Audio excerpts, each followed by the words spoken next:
Welcome to today's lecture on the course on writing from the margins. And today we will be discussing Adigopula Venkataratnam, a Telugu poet who has written poetry about marginalization and primarily about the issues faced by Dalit individuals. I am Archit Nanda, an assistant professor at Keshav Mahavidyalaya, University of Delhi.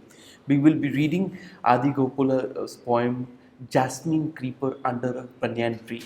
And after the reading of the poem, we will be exploring each stanza, each verse, each sentence in the poem, and looking at it in absolute detail in order to understand the context, the meaning, and the resonance that he wants to bring out in his poetry.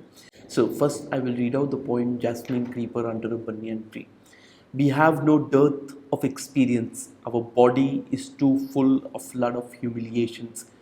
The way my mother had to run from house to house to fetch me a glass of milk, begging around to bring me up. The way I had to go to school with a broken slate, in a tattered shirt and no knickers to be sent back by the teacher who ruled that I would be good for neither farming nor schooling. He ruled that I should only live by kneading the mud. The way I was imprisoned in a cattle shed like a cattle for 2 full days. The way my master gave me over to the police, stamping me a thief, proud achievement it was. He thought that while even an Ishvara cannot catch the thief inside the house, he could do it. The way they conducted a postmortem on my father's dead body and proved a murder into suicide. Our blood is too full of flood of humiliations. We are like the jasmine creeper under a banyan tree. We should live while not growing, survive while not dying. Yet you should be able to boast we have not grown, though we were given shade and sustenance. Now, this poem deals with a particular aspect, one central aspect that characterizes Adigopala's poem, but also Dalit poetry in general, which is the idea of humiliation. And we will focus on this major theoretical concept of humiliation as we progress through the poem. Even in the very first two lines of the poems, the poet declares, "We have no dearth of experiences, our body is too full of flood of humiliations." In some ways, experience and humiliations are interlinked, intertwined with each other in the life of a Dalit individual. There is no differentiation between experience and humiliation because every experience to a certain extent is a reminder of a humiliating aspect that they have faced in their life. And there are multiple levels of humiliation that we encounter in the poem from its very beginning in infancy of the child and the childhood of the poetic persona to the later in his life as an adult. Till now, in this course, we have encountered multiple themes that are intrinsic to Dalit literature, such as the pain and exasperation of Sunny Kavikar's poem, the self-assertion and the demand for self-respect that is embodied in Kalikuri Prasad's poems. And in today's discussion, we encounter another theme that is characteristic of Dalit literature, which is humiliation. Humiliation is an assault on the self-respect of an individual. It is a process where an individual is demeaned, belittled, devalued, mocked, made object of ridicule or contempt, diminished in their own eyes and the eyes of others. Humiliation consists of disrespecting and demeaning others, damaging their self-respect, bringing them down in their own eyes, and causing them hurt and pain. And one of the characteristics of Dalit literature as we encounter is this constant experience of humiliation that they encounter while growing up in an Indian society.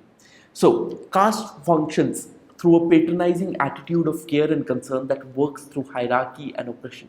It pretends to be generous while asking for an absolute submission. The caste system, as we know it, at its core works through systematic untouchability, the process of ostracization that is based on humiliating a large group of people. When you tell a group of people that they cannot eat here, they cannot drink water from this place, they cannot enter this temple, they cannot participate in this ritual, what we are constantly doing them is reminding them about the inferior existence of their life and in some ways publicly humiliating them. And this humiliation, even though untouchability is not so widely prevalent in our times, this central tenet of humiliation that constituted untouchability plays still a very pivotal, vital role in our society. And the poem illustrates how caste institutes humiliation as a major structure in society. So there are certain structures that should officially seem something else, But when they function in our society, the caste system comes to play such a significant, powerful role that those systems become systems of humiliation, structures of humiliation. We will encounter them, especially the education system, how it, instead of providing education to each and every individual who participates and wants to learn, it becomes a structure that imposes and continues with the hierarchy of the outside world. It humiliates those who do not follow or do not fall into the privileged upper caste community that is expected out of a middle class environment. And this humiliation is what the poet tries to talk about in the poem. And the poet does this with a series of images that we will unravel and unpack throughout the length of this lecture. Through multiple incidents, and these are incidents, and these incidents are transformed into certain moving images, almost incident upon incident, laden from childhood to the adulthood, about humiliation that the poet recounts in his poem. Through multiple incidents of humiliation, the poetic voice shows how caste works to degrade and humiliate a group of people. So, we will deal with the multiple images in the poem. The poem deals with a series of recollections, as I said, that constitute the experience of the Dalit boy, beginning from his early childhood to adulthood. As he progresses, this poetic voice progresses through life, he encounters poverty, marginalization, dehumanization, and even imprisonment. The humiliation begins with the image of an anguished mother. The boy is not even conscious. He's in the state of infancy, a little kid, perhaps in lying on the bed. The humiliation begins with the image of an anguished mother running from house to house, begging continuously for a glass of milk for the child. So the humiliation does not even start when he's conscious of that. It is in some ways hereditary. Your parents are being constantly humiliated because they have to in some ways gather up the resources to be able to provide for you. And here, what is the source that is being gathered up? A glass of milk, a small glass of milk that she could provide to her own son, that is missing. And therefore the mother runs from one house to another, begging desperately for some milk. The way my mother had to run from house to house to fetch me a glass of milk, begging around to bring me up. So nurturing is not natural. It needs a kind of an humiliating, ritual where one has to beg around for even the most basic resources that are required for a child, such as milk. And this is the first incident of humiliation that the child encounters in his life. At a small infant age, his mother goes from one house to another begging for milk. The image implies that the struggle begins at the very infancy when the child lies in an unconscious state. Yet, even at that moment, there is a constant struggle for survival. Even when one is not conscious, one is an infant, there is a constant struggle for survival. But the most important form of exclusions and humiliations that the Dalit subjecthood encounters is in the process of trying to get educated. Education is a double-edged sword. As Dr. B.R. Ambedkar said in his very famous slogan, educate, agitate, organize, that education was constituted as the central component of being able to, transcend the realms of poverty, enable to be able to go beyond your own caste identity and to be able to create a livelihood in the modern world. And yet, while this education is what leads various Dalit individuals to become writers and poets and scholars, but the process of getting this education is hardly easy. It is an excruciatingly difficult process. If there is a struggle imposed by poverty during the childhood of the poetic persona, it is further emphasized by the marginalization at the school, which works not as an institution of education but as a place that reinstitutes the hierarchies of the world. The one recurring theme in Dalit literature is the reference to the constant exclusions of the education system in India.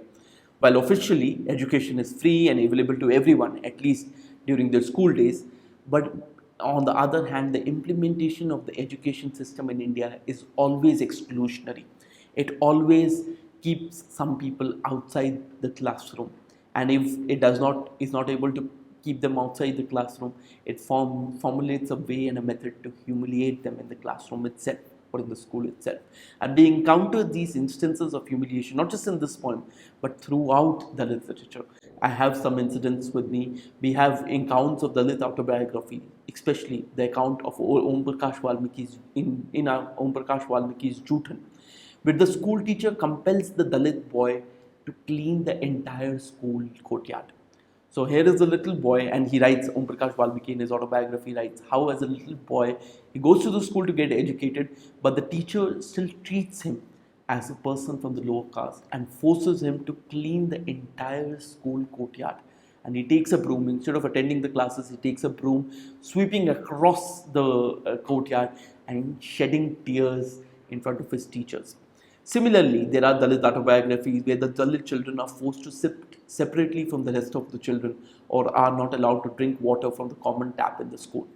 The most evocative description of this act of exclusion is presented in the movie Fandari, which is based on the life of a Dalit child, where a child from the pig rearing community is forced to catch a pig. So he comes from a community where their whole profession is to take care of the pigs. But this child does not want to be a part of that profession. His father is part of that profession. He wants to transcend his caste identity, his occupational identity, and get educated. But throughout the movie, circumstances lead him to such a way that this very child, in front of his own schoolmates, in front of his own school, is supposed to capture a pig. And the child from the pig rearing community is forced to catch a pig in front of his own schoolyard while his schoolmates hoot and cheer around him, creating a scene of utter humiliation for a little child who has to suffer through this. And similarly, we encounter in the poem that the writer, dealing with how education in his own time or in his own life, the poetic persona tells us, was exclusionary. The way I had to go to school, it is exclusionary because he is different to others, not because of the school, but the way he is dressed, what he is carrying in his hand. He does not have a proper slate. The way I had to go to school with a broken slate, in a tattered shirt, in a torn shirt, and no knickers to, and no shoes to be sent back by the teacher who ruled that I would be good for neither farming nor for schooling. So here is this act where, in this poem, we encounter a similar case of humiliation that we have seen across Dalit autobiographies, as the poetic persona is thrown out of the class and reprimanded for his torn shirt and his lack of shoes. Incidentally, it is neither the lack of knowledge or the lack of sincerity as a student that leads to this humiliation. It is not that the student has not done the homework or not performed in the class well or not studied well. Instead, it is the poverty embodied in his very dress that leads to his humiliation, that makes the teacher tell him to get out. Instead, it is the utter poverty of his situation that leads to his ostracization from the school and his public humiliation. It's not the knowledge, it's not the commitment, it's not the sincerity, but the embodied poverty that is visible in his torn shirts, the fact that he does not have a pair of shoes, that forces and compels, that does not force or compel, but actually, that showcases the bias that the teacher has towards people who come from a poor background, and tells him to leave the classroom and go out. So education, as we encounter, at least in Dalit autobiographies and Dalit poetry, is by its very nature exclusionary. On paper, in official documents, education is for everyone, but in practice, it is not for everyone. Or if there are some people for whom education becomes easy, and for others, it is extremely difficult. One has to fight through it. So, with this, we come to the multiple images in the poem. And this is also a moment of reminder how the poem progresses. The poem progresses in a chronological way. The first image is the image of infancy, when he was a child and the mother was being humiliated as she had to run around for milk. The second image is of him as a student. And slowly, as we move through the poem, we are also seeing a development in the poetic persona from childhood to adulthood. So the way I was imprisoned in a cattle shed, like a cattle, for 2 full days, apparently the poetic persona was thrown into a cattle shed and imprisoned for 2 full days. The reason, the cause is not mentioned. The story behind this incident is not mentioned.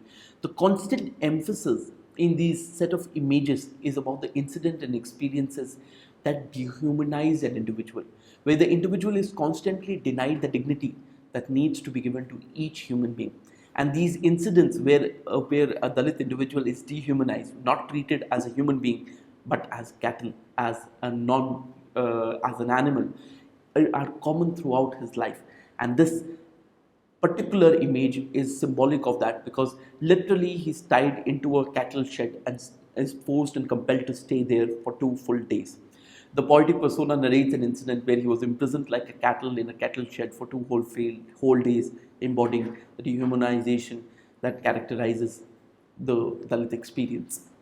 And then we move on to other experiences. As the child grows up, other images, other experiences, which the state, the prejudice of the Indian state, the prejudice of the administration of police, and how all of them come together to limit the possibilities, potentialities of a Dalit individual.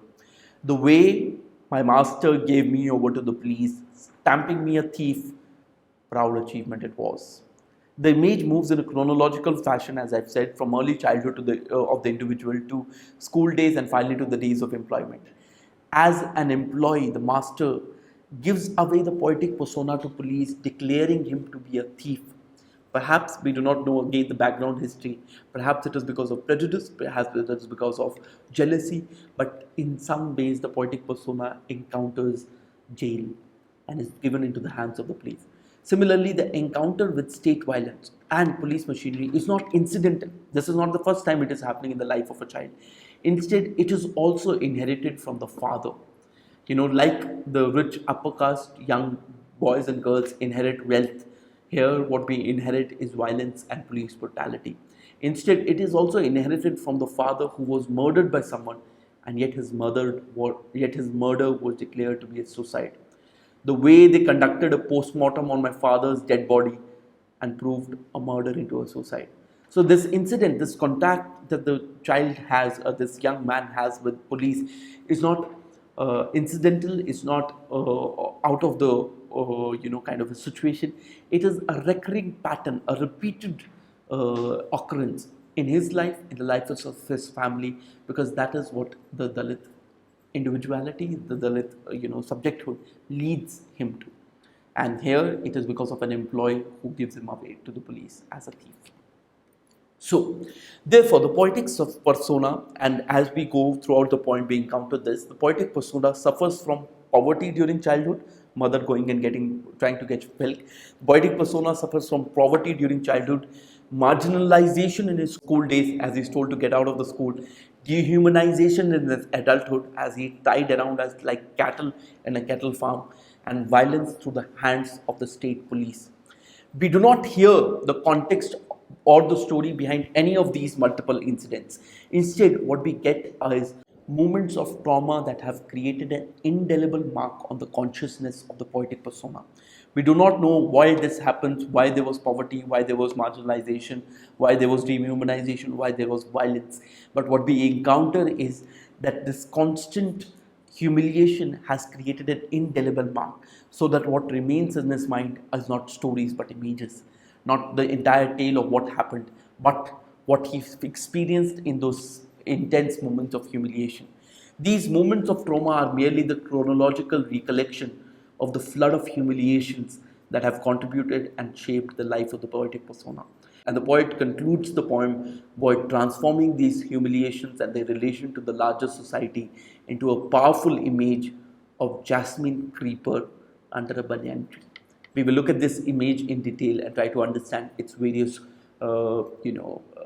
meanings and the kind of implications it has. Meaning of the jasmine and banyan imagery. The jasmine creeper hidden under the banyan tree cannot grow beyond a certain point. Like the poet, I think, implies that the Dalit individual living in an Indian society, controlled, which is monetarily as financially, in terms of education, controlled by an upper caste, cannot grow beyond a certain point. Always there is this huge tree that will limit your growth. While the banyan tree claims to provide shade and maintenance, it actually limits and restricts the growth of the creeper. But also, what is important is not just the idea of the creeper, the little, creeper that is roaming around or, kind of tied around a tree, but also the kind of creeper that the poet has chosen. The jasmine creeper, the jasmine as a flower stands for beauty, for fragrance, and it has the potential to spread its fragrance across the world. Yet the same jasmine creeper is supported by a weak and helpless trunk that limits its potential and makes it dependent on the banyan tree for sustenance. Yet this sustenance is not meant for growth, but merely meant for survival. So this banyan and jasmine imagery in some ways becomes a kind of a allegory of what actually happens in the real life between a Dalit individual and the larger upper caste society where he or she has to live. And we will see the explanation here. The image of the jasmine creeper and the banyan tree dramatizes the relationship between the Dalits and the majoritarian community, where the structure of the society ensures this hounding and discrimination is done in the name of offering shade and maintenance. It is this lie that that the upper caste are not exploiting, but offering benevolent care, that has been brought out and exposed by the poem, as it states that they have created a society and a structure in a way that we should live while not growing, survive while not dying, yet you should be able to boast. And the aim of the structure is not for us to prosper, not for us to grow, but for you to boast, for you to make a claim, for you to be, kind of pat your backs, for you to boast, for upper caste majoritarian community to boast that we have not grown though we were given shade and sustenance. It is for you to boast that even after offering them so many things, they refuse to grow at all. So this is the irony, the kind of a conflict that is instigated in the poem, and it's beautifully captured by these images of the jasmine tree and the banyan tree. Finally, coming to the conclusion of the poem Jasmine Creeper Under a Banyan Tree works at two levels. Firstly, it deals with the idea of humiliation, and it portrays that idea through the life of the poetic persona as he suffers from poverty during childhood, marginalization in his school days, dehumanization in adulthood, and violence through the hands of the state police. Further, it codifies the idea of the humiliation through the powerful image of the jasmine creeper under the shade of a banyan tree, which showcases how Dalits are suppressed and oppressed under the disguise of offering care and maintenance. As the poem concludes, we are like the jasmine tree under a banyan tree. We should live while not growing, survive while not dying. Yet you should be able to boast, we have not grown, though we were given shade and sustenance. Now, for this lecture, there were two particular books that were referred to. Humiliation, Gopal Guru's edited book, which has a certain set of essays on the idea of humiliation, deals primarily with Dalit subjecthood in India, and Susi Tharu and K. Satyanarayan Steel themselves routing Dalit writings from southern India. Thank you, and see you in the next lecture.